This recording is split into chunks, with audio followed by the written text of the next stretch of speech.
Bonjour et bienvenue dans cette deuxième vidéo sur le chapitre 1, les cristaux des édifices ordonnés, deuxième partie, la formation des cristaux. Alors, comment se forment les cristaux? Nous avons vu que la cristallisation est le processus permettant la formation d'un solide dont les atomes sont arrangés de manière régulière.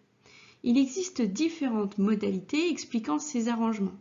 Reprenons l'exemple du sel NaCl. Les cristaux se forment par précipitation. Un autre exemple est le refroidissement d'un magma dans des conditions permettant la formation de minéraux. Enfin, pour les futurs PSVT de terminale, il existe un autre phénomène au cours duquel les éléments chimiques se déplacent, se réarrangent au sein d'un solide.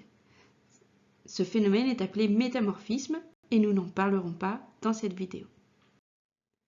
Le vivant peut produire des structures cristallines par précipitation. C'est le cas de différentes molécules qui s'assemblent dans la cellule ou à l'extérieur des cellules. Ces cristaux peuvent être constitués de carbonate de calcium sous la forme de calcite. C'est l'exemple des coquilles d'œufs ou encore des testes d'oursin, ou enfin de la craie qui est constituée de squelettes d'un organisme nanoscopique, le coccolithophoridé. Un deuxième type de structure cristalline produite par le vivant est l'aragonite. Ces cristaux peuvent être produits par des coraux ou encore par différents lamellibranches comme par exemple les huîtres. C'est ce qui donne la nacre. De même, des squelettes osseux de vertébrés sont constitués de cristaux d'hydroxyapatite qui contiennent du phosphate et du calcium.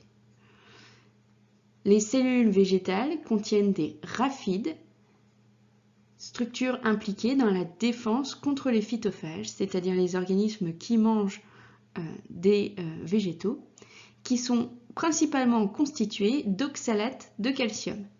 C'est également le cas des calculs rénaux. Enfin, des cristaux de magnétite sont produits par les oiseaux, les poissons migrateurs ou encore les abeilles ou des bactéries.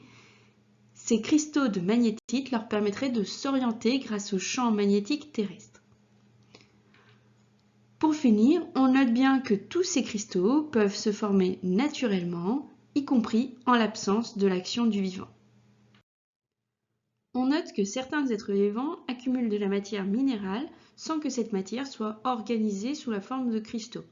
C'est le cas d'algues unicellulaires appelées diatomées qui sont entourées d'une sorte de coquille constituée de silice amorphe, c'est-à-dire qu'on ne retrouve pas l'arrangement régulier d'une maille dans l'espace. On ne parle donc plus d'état cristallin ou de solide cristallin, mais de solide amorphe ou vitreux.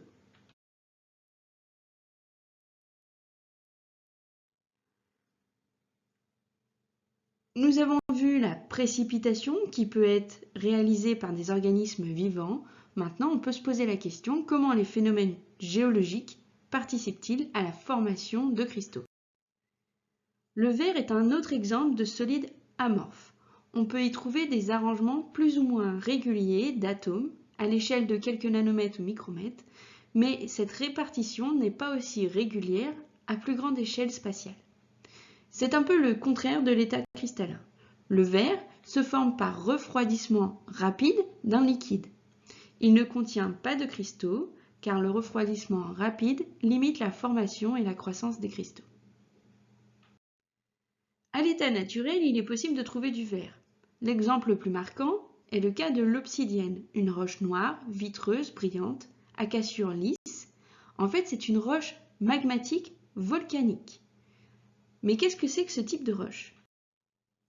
Rappelez-vous, en seconde, vous avez vu que les roches sédimentaires se formaient à la surface de la planète par des dépôts de particules dans des zones d'accumulation, comme par exemple les lacs. Vous avez peut-être étudié le grès, formé par une accumulation de particules de sable, c'est-à-dire visible à l'œil nu, le plus souvent constitué de quartz. Il existe deux grands autres types de roches, les roches magmatiques et les roches métamorphiques. Nous ne parlerons pas des roches métamorphiques dans cette vidéo. Les roches magmatiques, comme leur nom l'indique, sont formées à partir d'un magma, c'est-à-dire un liquide à haute température, supérieure à 600 degrés Celsius, formé par la fusion de matériel à plus ou moins grande profondeur. La roche obtenue par refroidissement dépend de la composition de ce magma et des conditions de refroidissement. Alors, lorsqu'on pense magma, on pense bien souvent volcan, pour lesquels le magma refroidit en quelques heures ou quelques jours. Les roches ainsi obtenues sont constituées de cristaux de petite taille et sont souvent constituées de verre.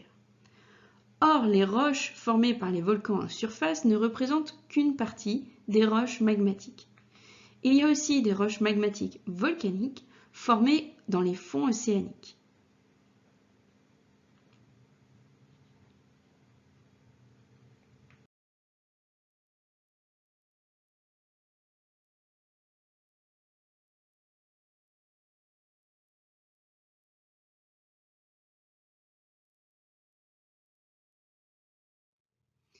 Une partie des roches magmatiques sont appelées roches plutoniques. Elles sont formées en profondeur. Dans ce cas, le magma refroidit sur une période de temps bien plus longue en profondeur. Or, les cristaux nécessitent du temps pour se former et croître. Si le refroidissement du magma est lent, alors les cristaux peuvent atteindre des tailles allant de quelques millimètres à plusieurs centimètres, voire même certains sont de l'ordre du mètre. C'est ce qu'on appelle des pegmatites. Les roches plutoniques sont donc totalement cristallisées. Toute la roche est constituée de cristaux visibles à l'œil nu. On parle de roches grunues. En conclusion, nous avons vu que les organismes vivants pouvaient produire des structures cristallines. Les verres sont des solides amorphes sans ordre géométrique régulier. Enfin, l'état cristallin ou amorphe peut être lié aux conditions de refroidissement du magma et donc de conditions de formation d'une roche. N'oubliez pas de réaliser le quiz à la fin de cette vidéo. À bientôt!